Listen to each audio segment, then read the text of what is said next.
1400 காலத்தில் ஏமனில் அப்ரஹா என்ற ஒரு ராஜா இருந்தான். அவன் மிகவும் பெரிய தேவாலயம் ஒன்றை கட்டினான். அவன் நினைத்தான், அனைவரும் ஹஜ் செய்ய மக்காவுக்கு போகாமல் என் தேவாலயத்திற்கே வரவேண்டும் என்று. ஆனால் மக்கள் அப்படி செய்யவில்லை.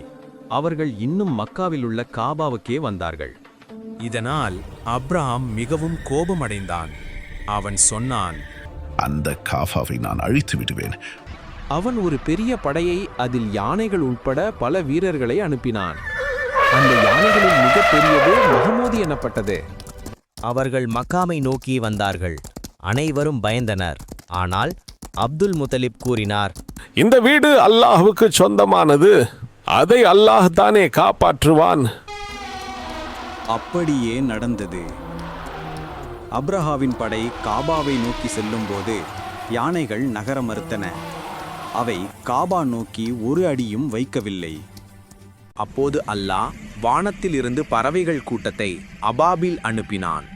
அந்த பறவைகள் தங்களுடைய அலகிலும் கால்களிலும் சிறிய கற்களை எடுத்துக்கொண்டு வந்தன.